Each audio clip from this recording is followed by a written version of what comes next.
I'm Jim Jackson, and we have a special Bonding Over Bonds Banking Edition. The last couple of weeks have been fairly volatile across markets driven by banking. Joining me are two members of our fixed income research team to discuss this topic. Roger Price covers non-U.S. banks, and Stephanie Garza covers U.S. banks. Thank you both for joining me. Now, let's start with SVB. What happened there, Stephanie? Thanks, Jim. At SVB, the initial concern was due to the significant losses on the sale of their securities portfolio. When the bank was unable to raise capital, approximately 25% of all deposits were withdrawn. This caused the bank to fail.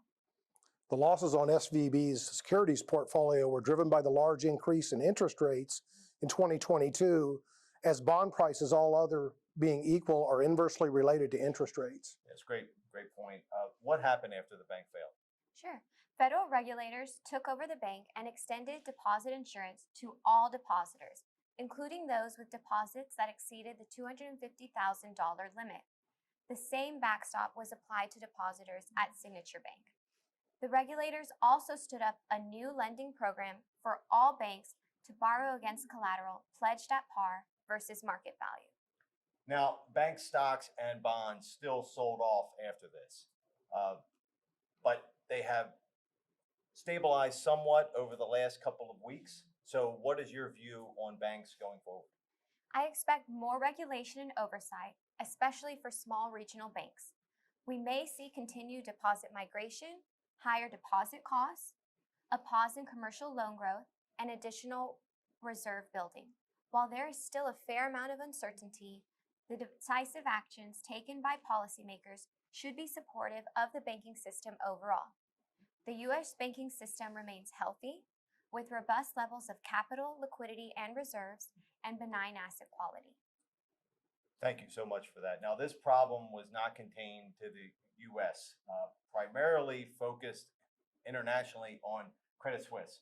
Roger, can you talk about what happened with them? Well, Credit Suisse has had a continual stream of issues over the years, from poor internal controls to bad investments. New management had been focused on restructuring the business, but the stress in the U.S. banking market precipitated a crisis of confidence for Credit Suisse. The metrics for Credit Suisse would not indicate that it was a capital problem. That's true, Stephanie, but once the market and counterparties lose confidence, it becomes very challenging for the bank to continue operating. In this case, other banks became uncomfortable dealing with Credit Suisse. Now, how did the Swiss regulatory regime respond to this? Well, Swiss regulators arranged a purchase of Credit Suisse by its stronger competitor, UBS. This did prompt a write-down to zero of certain securities, but it did provide Credit Suisse a lifeline and seems to, at this point, provide more stability to the market. Now, what are your expectations for European banks going forward, Roger? Well, Jim, I think that the swift action by the Swiss government to facilitate the merger between UBS and Credit Suisse should help to restore confidence in the banking system and prevent contagion. It's worth noting that virtually all European banks have higher capital, better liquidity, and higher asset quality than they used to.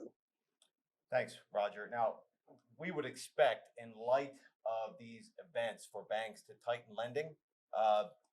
That is what has happened historically. This will tend to increase the probability of a recession going forward. And we think it's an opportunity for active bond managers with a fundamental underwriting process to thrive in this type of environment. So thank you, Roger and Stephanie, and thank you for bonding with us over bond.